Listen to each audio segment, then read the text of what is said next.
You're listening to an IOE podcast. Powered by UCL Minds.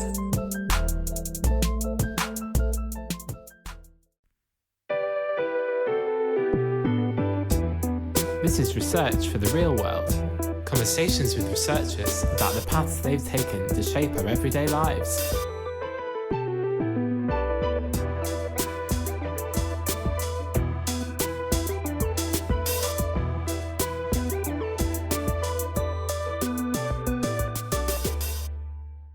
This is Research for the Real World. Hi, I'm Dr. Lauren Hammond, and I'm Lecturer in Geography Education here at IOE, UCL's Faculty of Education and Society. In this season of Research for the Real World, we're focusing on how research at IOE is developing to address important current issues related to teacher education, teachers, and teaching. In this episode, I'm delighted to be speaking to Dr. Meghna Nag Chowdhuri. I first met Meghna as part of IOE's Early Career Impact Fellowship, so it's wonderful to be speaking to her more today. Meghna is a research fellow here at IOE, where she is the lead researcher for the Primary Science Capital Project. The Primary Science Capital Project is an action research project conducted in partnership with teachers to develop a social justice-informed pedagogical approach for use in primary schools from reception to Year 6, or children aged between 4 and 11 years old here in England. Meghna gained her PhD in mathematics education from the Faculty of Education at the University of Cambridge in 2020. Her thesis explored how primary school teachers in state schools in Delhi, India, interpret and use reformed mathematics textbooks developed to make mathematics inclusive and accessible to all children. Meghna previously worked for Oxford University Press in Delhi as a development editor, developing and conceptualising mathematics textbooks. She is currently an active member of the Early Career Research Network at the UCL Collaborative Social Sciences domain and an IOE Early Career Impact Fellow. Hi Meghna, welcome to the podcast. It's great to have you here today. Yes, absolutely. Thanks, Lauren. I actually started off doing mathematics. So I did my undergrad at University of Delhi, in Delhi where I grew up, in maths honours. And then I also did a master's in mathematics, in applicable mathematics at LSE. So mathematics was really what I started off in terms of my academic career.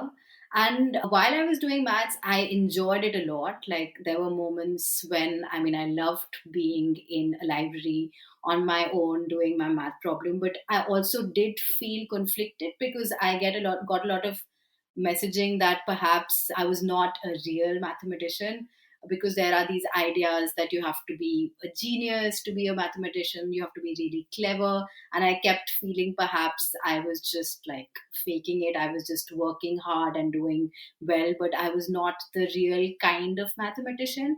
So of course, much later in my career, I learned about imposter syndrome, which was clearly what was going on there, which really directed my career into wanting to study education. So wanting to learn more about why mathematics as a subject and sciences overall sort of create these barriers for learners who feel that perhaps it's not something for them.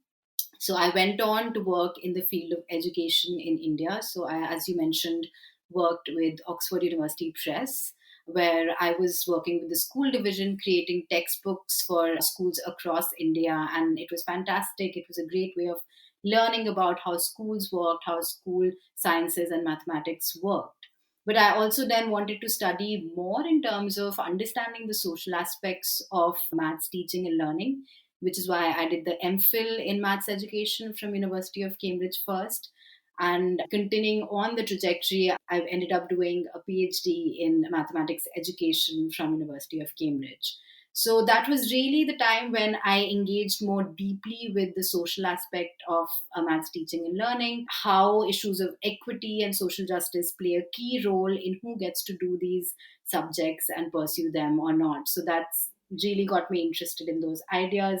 And I'm lucky to be continuing with those interests now as a postdoc and a researcher at IOE UCL, where I'm doing a postdoc, as you mentioned, I'm doing a postdoc on primary science capital approach. So that's how I got to where I am now. Thank you, Meghna, for sharing your experiences. It was fascinating to hear about your own education and how that shaped your work and research. Hopefully you're breaking down some of the negative stereotypes and injustices in who can be a mathematician and empowering the next generation.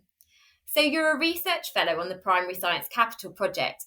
Could you tell me a bit more about the project and what a science capital approach is? I'm a researcher for the Primary Science Project, which is basically a project that works with primary teachers across England and tries to make teaching approaches which are more accessible and inclusive and socially just.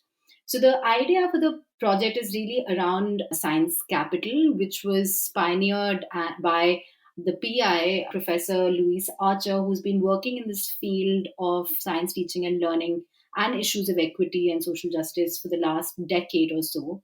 And what her research and her team's research has found is that a lot of children, both in secondary and primary schools, even though find science fun and engaging, don't often see themselves as sciencey. So they see that it's not for them. So they end up not pursuing science in higher education and also not seeing as something that's relevant to their lives.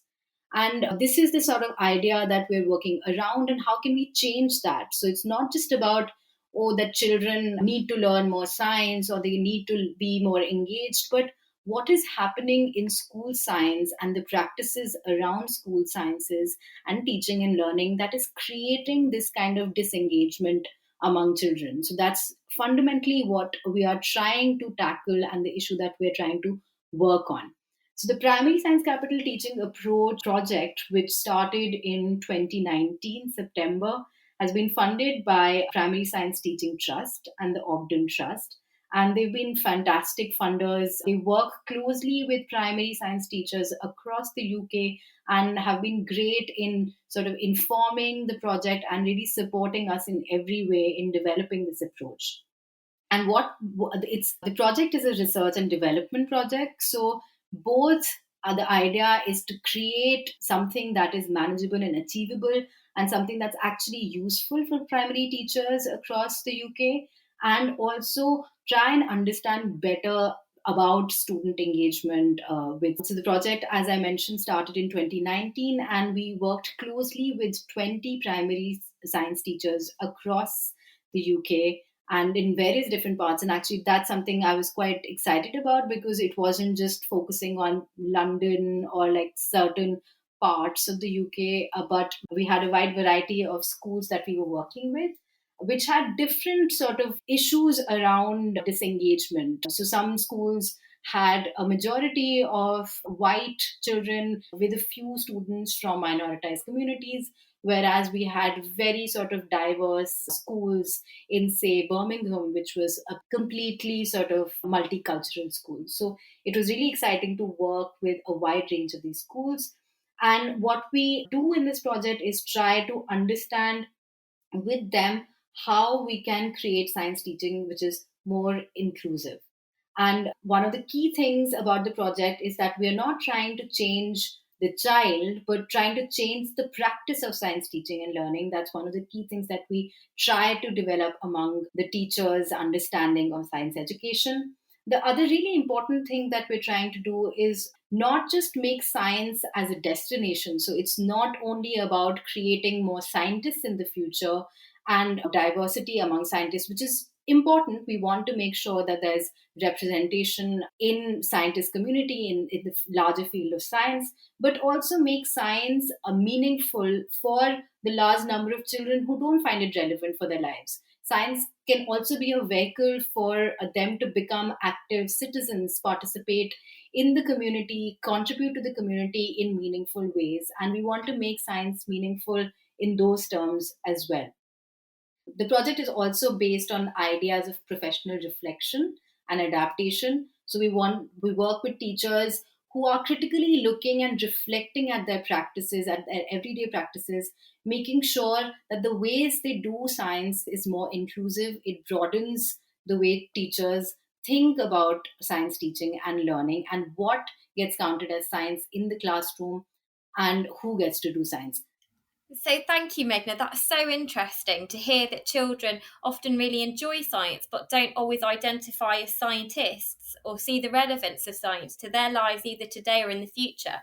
the project's of real importance to considering how these barriers can be challenged and science education can become more inclusive. So I'm really keen to hear a bit more about the project.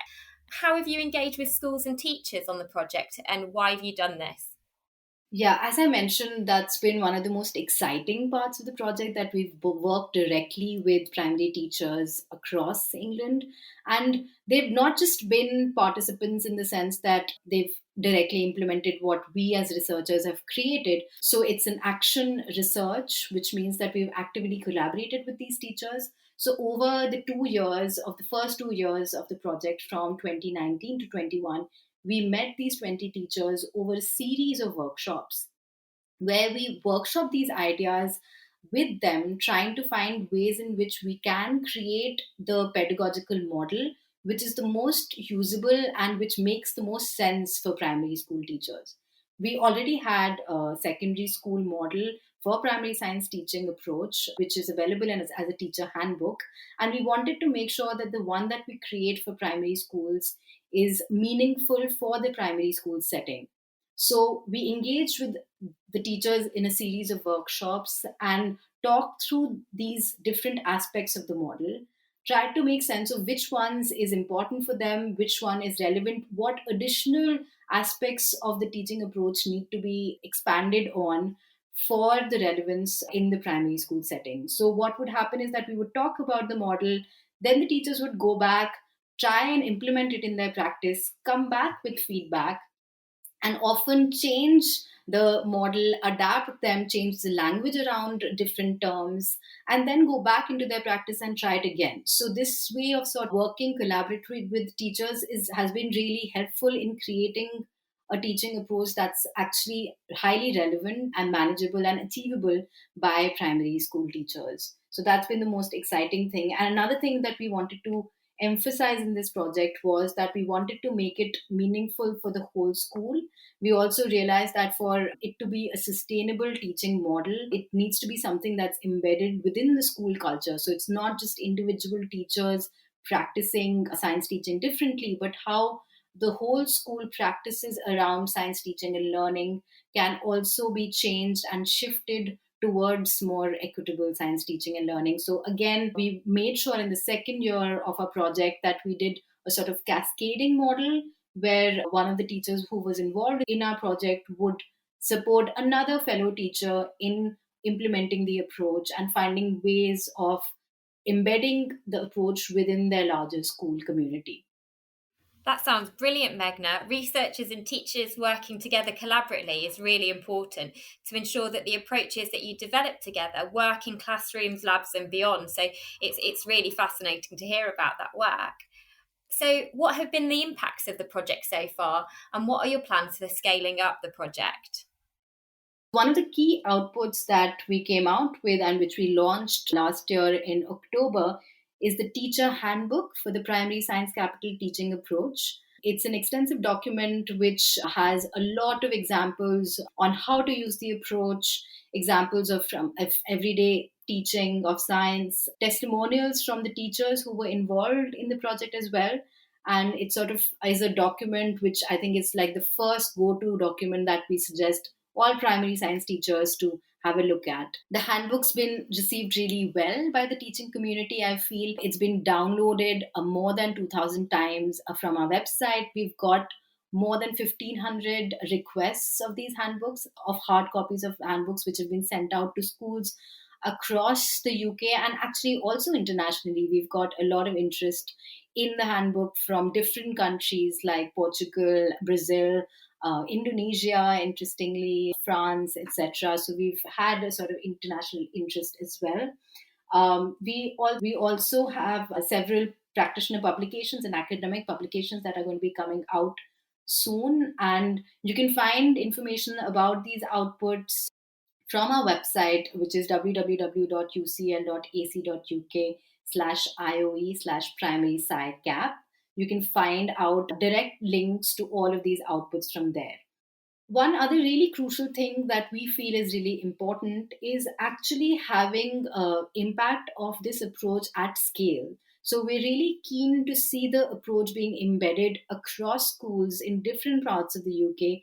And we've been really lucky to have the support of our funders, PSDT and Ogden Trust, in supporting us in creating in sort of dissemination plans for the approach. So what we've been doing in the last year is actually running two training programs to train teachers in embedding this approach into their schools, and also training trainers to train other teachers in the regions that they work in. So we are currently running two programs. One is a science lead course where we've invited 55 science leaders, subject leaders from across primary schools in the UK who are working with us for 5 months and getting trained to understand how they can embed the approach into their schools.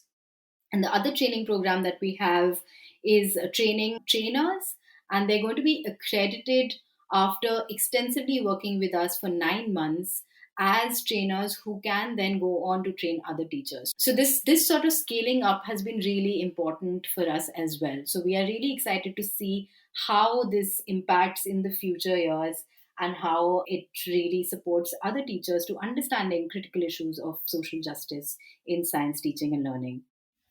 Yeah, that's brilliant, Meghna. Thank you. You've clearly created a wonderful resource in the handbook, which is open access and available easily to teachers.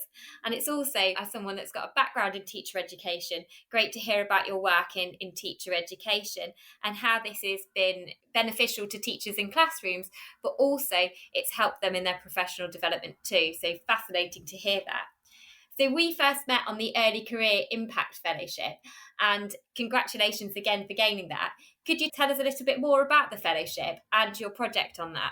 Absolutely, Lauren. Yes, the Early Career Impact Fellowship at IOE has been incredible because it's really helped me think further in terms of what impact means and how what I do can reach different audiences. And I think one of the other things that's been incredible for me in being a part of this fellowship is actually working with other early career researchers like yourself, Lauren. And it's been fantastic to work with that little group of ours where we've got to learn about each other's research, hearing about what we all are planning to do in our careers, and how we see our research developing over the years. I think as early career researchers, there aren't enough opportunities for us to collaborate with others because often you're probably the only researcher in your center working on your particular project, and you don't really get to know what others are doing and how they're evolving their projects. So it's been a great opportunity for me. And I think it's also something that perhaps is quite valuable for other early career researchers, especially from minoritized communities who might not feel always that academia can be a future for them. So it can also help sort of tread trajectories to be able to see what other researchers are doing, what sort of trajectories they follow to kind of help map out what their careers could look like. And I think having fellowships like these can be really significant for supporting researchers that way because often researchers are in precarious contracts, in precarious career stages, and to be convinced, like, should I do this? How should I go about doing this? Can be quite a difficult task to sort of figure out. So, being in a group of other researchers who are in similar phases and learning from each other can be really, really valuable. As a part of the fellowship, the other thing, of course, that I did and I loved doing was creating a sort of output again that can be useful for the audiences that we wanted to work with. So as I've mentioned, Lauren, we mostly work with practicing teachers and teacher trainers. So it is the format in which we do our work is a sort of professional development format. So it's professional development of in-service teachers, but I was also interested to see how it can be valuable for initial teacher educators. So, the infographic that I worked on as a part of the fellowship was created to support ITEs, initial teacher educators, to learn about our approach and also to encourage them to embed these practices in pre-service teacher training modules. So, how can initial teacher educators embed this into their curriculums as they teach student teachers to become science teachers and how can they understand issues of social justice and equity. This infographic that I'm talking about is also open access and available on our website. So I encourage everyone who's interested in learning about IT and our project to go and check it out. I've had a fantastic time again working on this infographic and conceptualizing it, and also working with the other fellows. Thank you, Meghna. I really completely wholeheartedly agree with you. It was wonderful to work with you and the other early career colleagues on their project, who all work in different dimensions of education. And although the IOE is wonderful, sometimes it's so big that we don't get to know all the colleagues in different departments. So it was really nice to work across departments. I had never really thought about using infographics in research, and I thought the one that you created was amazing, accessible and open access. So that's inspired me to think about what I do next as well. Personally, I think the fellowship was an amazing opportunity. It was genuinely the best professional development I've had in terms of learning about impact in policy, collaboration and social media, to name but a few. I'm really pleased that IOE is challenging the systemic injustices that we know exist in academia. So, Meghna, what's next for you? As I mentioned, I'm currently engaged in this project, and it's going to be coming to an end in October, when we'll hopefully have a cohort of trainers who can go about training other teachers in the primary science capital teaching approach. I do want to continue in this field of social justice and science and maths education, so STEM education and social justice issues. And I see myself as a specialist in that sort of educational research. And I'm really keen to be involved in different research. So I am hoping to work both nationally within the UK context and also internationally to look at these issues of social justice and science education. So as I've mentioned before, my PhD was in India, and currently I'm working in the UK, and I find it quite fascinating to be able to see this sort of research in two different contexts. So I'm quite keen on sort of looking at how internationally and in different contexts these issues play out. So I'm hoping to be involved in more international projects and pursue these kind of questions at different levels. So that's what I'm hoping to do in my research career. Thank you, Meghna. It's been really interesting to learn more about your work. I'm particularly interested in the elements that challenge everyday and systemic injustices in schools. Your work clearly has the potential to make a huge impact on challenging these and to make a more equitable education and create more just tomorrows for young people in science education. So thank you again, Meghna. Thank you so much, Lauren. I've really, really enjoyed doing this and talking about my work. And I would love to hear from the audience and see what they felt about my project. And again, you're welcome to check out our website, which is the UCL website I mentioned. And if you have any questions, would be great to hear from the audience. Thanks so much, Lauren, for this. Thank you, Meghna. You can follow Meghna's Primary Science Capital Project on Twitter at Primary Sci SCI Cap CAP, all one word, to learn more about her research. Some of what we've covered today is also available in the episode notes. If you've enjoyed this episode, there's more where that came from in our archive of 15 past seasons. Search IOE Podcast from wherever you get your podcasts from to find episodes of Research for the Real World, as well as more podcasts from IOE. And as a quick favour before I go, if you're listening to us on Apple Podcasts or Spotify, we'd really appreciate it if you could give the IOE podcast a rating.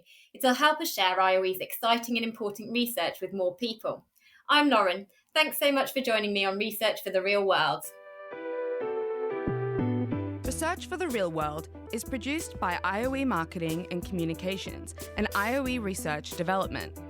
The theme music was created by Rob Cochran. Tatiana Sotero Diaz is the series advisor, Amy Leibowitz is the series producer, and Jason Ilagan is the executive producer of the IOE podcast.